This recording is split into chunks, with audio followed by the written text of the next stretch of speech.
தமிழக முதலமைச்சர் விஜயை சந்தித்த தமிழ் தேசிய பேரவை ஈழத் தமிழர்கள் தொடர்பாக பேசியது என்ன? உகண்டாவில் இருக்கும் பணம் தொடர்பாக அரசாங்கம் வெளியிட்ட அதிர்ச்சி தகவல். தொடர்ந்தும் கைது செய்யப்படுவதும் பிணையில் விடுவிக்கப்படுவதும் வழக்கமாகி போகின்றதா? தொடர்ந்து பேசலாம். தமிழ் தேசிய மக்கள் முன்னணியுடைய தலைவர் கஜேந்திரகுமார் பொன்னம்பலம், செயலாளர் கஜேந்திரன், அதன் ஊடக பேச்சாளர் சுகாஸ் காண்டீவன் மற்றும் கேவி தபராசா, ஐங்கரநேசன் போன்றவர்கள் தமிழ் தேசிய பேரவையாக நடிகர் மற்றும் தமிழக முதலமைச்சர் விஜய் அவர்களை சந்தித்து கலந்துரையாடி இருக்கின்றார். இந்த கலந்துரையாடல்ல பல விடயங்கள் பேசப்பட்டதாக கஜேந்திரகுமார் பொன்னம்பலம் அவர்கள் ஒரு ஊடக அறிக்கை ஒன்றை வெளியிட்டிருக்கின்றார்.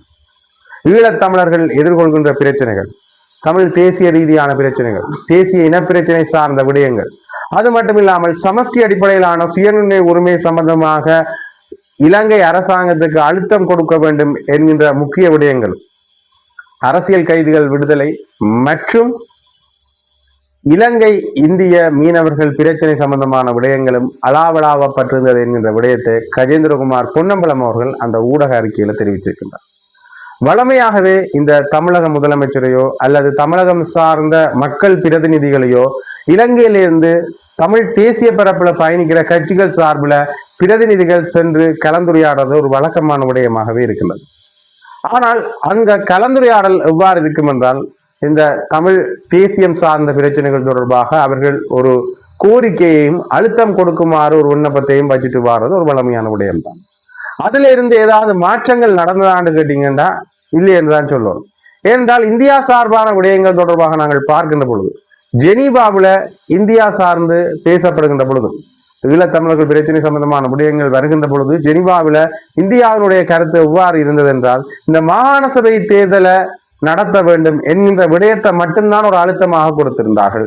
அவர்களால் உருவாக்கப்பட்ட, அவர்களால் கொண்டு வரப்பட்ட இந்த 13வது திருத்தம் சம்பந்தமான விடயங்களும், காணி போலீஸ் அதிகாரங்கள் சம்பந்தமான விடயங்கள் மற்றும் இந்த மாகாண சபை தேர்தல் சம்பந்தமான விடயங்கள், மாகாண சபை தேர்தலை உடனடியாக நடத்த வேண்டும் என்கின்ற அழுத்தம் மட்டும்தான் பிரிவிக்கப்பட்டதை காணக்கூடிய மாதிரி இருக்கின்றது. ஆக இந்த இந்தியா முழுமைக்குமாக ஈழத்தமிழர்களுடைய பிரச்சனைக்கு தீர்வாக அமையுமாண்டா அங்கு ஒரு கேள்விக்குரிய நிலை வந்தது. அது மட்டும் இல்லாமல் எங்கள் சார்ந்து போகின்ற தமிழ் தேசிய பரப்புல பயணிக்கின்ற பிரதிநிதிகள் கூட்டாக ஒரு கொள்கை ரீதியான ஒரு உடன்படிக்கையோ அல்லது கொள்கை ரீதியான ஒரு கோரிக்கையோ முன்வைக்கின்றார்களான்னு கேட்டீங்கன்னா அதுவும் இல்லைன்னு தான் சொல்லுவோம். சர்வதேசத்துக்கு ஏதாவது ஒரு கடிதம் அனுப்புகின்ற பொழுது தமிழரசு கட்சி தனியாக ஒரு கடிதத்தையும், தமிழ் தேசிய மக்கள் முன்னணி தனியான ஒரு கடிதத்தையும் எழுதி அனுப்புறது வழக்கமாக கொண்டிருக்கின்றார்கள்.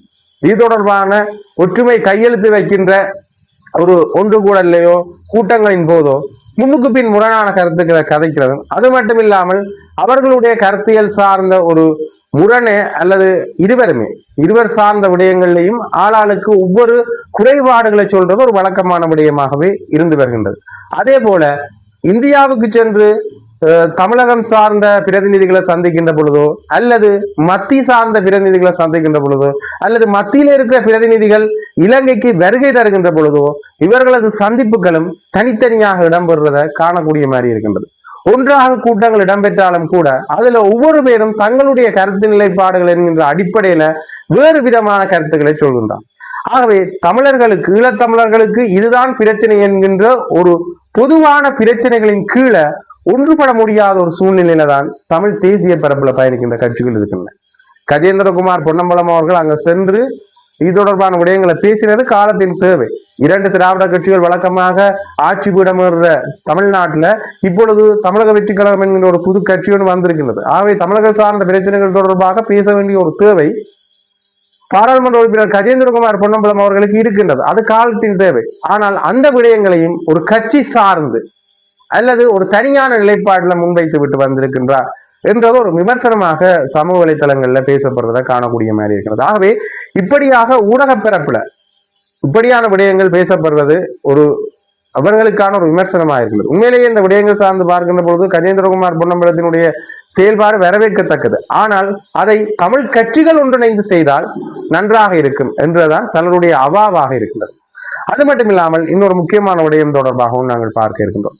இந்த உகண்டாவில் இருக்கிற பணத்தை இங்கு கொண்டருவோம், உகண்டாவில் நாமல் ராஜபக்ச அல்ல ராஜபக்ச குழாமினர் சேர்த்து வைத்திருக்கின்ற பணம், சட்டவிரோதமாக சேர்த்து வைத்திருக்கின்ற பணம், ஏனைய நாடுகளில் அரசியல் பிரதிநிதிகள் சட்டவிரோதமாக சேர்த்து வைத்திருக்கின்ற பணத்தை நாங்கள் இங்கு கொண்டு வருவோம் என்கின்ற ஒரு தேர்தல் விஞ்ஞாபனத்தை வச்சு அதை பிரச்சாரங்களையும் முன்வச்சு வந்தவர்கள் தான் இந்த தேசிய மக்கள் சக்தியினர். இப்பொழுது இந்த உகண்டாவில் இருக்கிற பணம் தொடர்பாக அரசாங்க தரப்பில் இருந்து ஒரு விடயத்தை தெரிவித்திருக்கின்றார். உண்மையிலேயே இந்த பணத்தை இங்க கொண்டு வர்றதுன்றது சாதாரண விடயம் இல்லை. ஒரு நீண்ட நெடிய நாட்கள் இந்த விடயத்துக்கு தேவைப்படும். ஆகவே இந்த உகண்டாவில் இருக்கிற பணத்தை இங்க கொண்டு வருவதற்கு ஒரு பெரிய கால அவகாசம் தேவை என்ற அடிப்படையில அரசாங்கத்திலிருந்து, அரசாங்க வட்டாரங்களிலிருந்து தகவல்கள் தெரிவித்திருக்கின்றன. ஆகவே இவர்கள் வந்த விடயங்கள் கொஞ்சம் கொஞ்சமாக தாமதித்துக் கொண்டிருக்கின்றன. தேர்தல் விஞ்ஞாபனத்தில் குறிப்பிட்ட விடயங்கள் ஓரளவுக்கு நடவடிக்கை ரீதியாக எடுக்கப்பட்டிருந்தாலும் கூட அதனுடைய முடிவோ அல்லது பிரதான சூத்திரதாரியை கண்டுபிடிக்கிற என்ற விடயங்கள் சார்ந்ததிலேயோ இவர்கள் கொஞ்சம் தாமத போக்க காட்டுகின்றார்கள் என்ற விமர்சனம் தேசிய மக்கள் சக்தி மேல தொடர்ந்து முன்வைக்கப்பட்டு பார்த்ததை காணக்கூடிய மாதிரி இருக்கிறது. அதனுடைய ஒரு வகையாகத்தான் இதையும் பார்க்க வேண்டியிருக்கிறது. மத்திய வங்கி ஆளுநர் ஒரு பொது நிகழ்வுல பேசுகின்ற பொழுது ஒரு விடயத்தை தெரிவிக்கிறார் என்று பார்த்தீங்கன்னா, எங்களுக்கு இது தொடர்பாக எந்த ஒரு முறைப்பாடுகளும் கிடைக்கல, முறைப்பாடுகள் ஏதாவது கிடைச்சாதான் இது தொடர்பாக நடவடிக்கைகளை எடுக்க முடியும் என்கின்ற அடிப்படையில அவர் தன்னுடைய கருத்தை தெரிவித்ததை காணக்கூடிய மாதிரி இருக்கிறது. தேர்தலுக்கு முன்னர் ஒரு கருத்தினையும், தேர்தல் வெற்றி பெற்ற பிறகு ஆட்சி பீடம் ஏறினா பிறகு இன்னொரு கருத்தியலையும் கொண்டிருக்கிறது ஒரு விமர்சனத்துக்கு உள்ளாக்கப்படுற விடயமாகத்தான் இருக்கிறது என்றுதான் சொல்லணும். அது மட்டும் இல்லாமல் இன்னொரு முக்கியமான விடயம் தொடர்பாகவும் நாங்கள் பேச வேண்டியிருக்கின்றது. இந்த கொழும்பு தலைமை நீதவான் அசங்கேஸ் போதரகம இன்று ஒரு உத்தரவு ஒன்றை பிறப்பிச்சிருக்கின்றார்.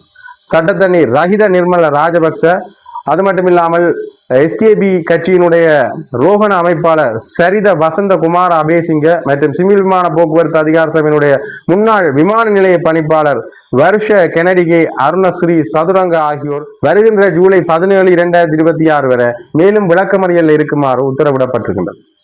உங்களுக்கு தெரியும், லஞ்ச ஒழிப்பு ஆணைக்குழுவினராக இவர்கள் கைது செய்யப்பட்டிருந்தார்கள். இதற்கான காரணம் என்னன்னு பாத்தீங்கன்னா, பாதாள உலக குழுவினருடைய ஒரு உறுப்பினர் கரக்கட்டா என்பவர் கைது செய்யப்பட்ட பொழுது விஜயதாச ராஜபக்சனுடைய மகன் மற்றும் அது சார்ந்தவர்கள், இப்ப குற்றம் சாட்டப்பட்டவர்கள், அவருடைய சட்டங்கள்ல இருந்து, அதாவது அவருடைய தண்டனையிலிருந்து விலக்களிக்கிற சம்பந்தமாக வேறு சிறைச்சாலைக்கு மாற்றுவது தொடர்பாகவும், அது மட்டும் இல்லாமல் இந்த விடயத்துல அவருக்கான தடுப்பு காவல் என்கின்ற கடுமையான விடயத்தை நிறுத்தி ஒரு சாதாரண தடுப்புல வைக்கிறது தொடர்பான விடயங்களை செய்து தருவதாகவும் கூறி அவருடைய மனைவி தேர்ந்து லஞ்சம் வாங்கினார்கள் என்ற அடிப்படையில தான் இவர்கள் மேல குற்றச்சாட்டு முன்வைக்கப்பட்டிருக்கிறது. இவர்கள் கைது செய்யப்பட்டிருக்கிறார்கள். ஆகவே இந்த அடிப்படையில விசாரணை செய்யப்பட்ட பின்னணியில இந்த நீதிமன்றத்தில் முன்னிலைப்படுத்தப்பட்ட போது நீதிமன்றம் இந்த உத்தரவை பிறப்பிச்சிருக்கிறத காணக்கூடிய மாதிரி இருந்தது.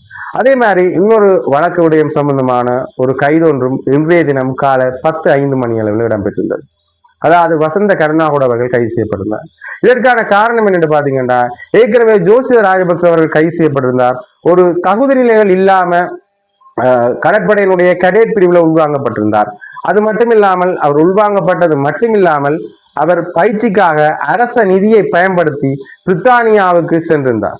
அதாவது பிரிட்டிஷினுடைய ரோயல் கடற்படை கல்லூரியில பயிற்சி பெற்றிருந்தார் என்கின்ற விடயமும் பேசப்பட்டிருந்தது. அதற்கு அரசாங்க நிதி பயன்படுத்தப்பட்டிருந்தது என்பதுதான் இவர் மேல முன்வைக்கப்பட்ட குற்றச்சாட்டு. இந்த குற்றச்சாட்டின் ஜோசித ராஜபக்ச அவர்கள் கைது செய்யப்பட்ட பிறகும் அவரும் சரீர பிணையில விடுவிக்கப்பட்டிருந்தார். அவரும் சரீர பிணையில விடுவிக்கப்பட்டிருந்தார். அதே போலதான் இப்பொழுது அவரும் சரீர பிணையில விடுவிக்கப்பட்டிருந்தார். அதே போலதான் இப்பொழுது வசந்த கருணாகுட அவர்களும் சரீர பிணையில விடுவிக்கப்பட்டிருக்கின்றார். ஆகவே வழக்கமாகவே இந்த பிணை என்றது ஒரு சாதாரண விடயமாக இருக்கின்றது ஒரு கேள்விய பெரும்பாலும் சமூக வலைத்தளங்கள்ல பலரும் சொல்றதை காணக்கூடிய மாதிரி இருந்தது. முன்னைய காலகட்டங்கள்ல கூட கைது நடைபெற்றதும் பின்னர் பிணை வழங்கப்பட்டதும் ஒரு முக்கியமான விடயங்களாக பார்க்க வேண்டியிருக்கிறது.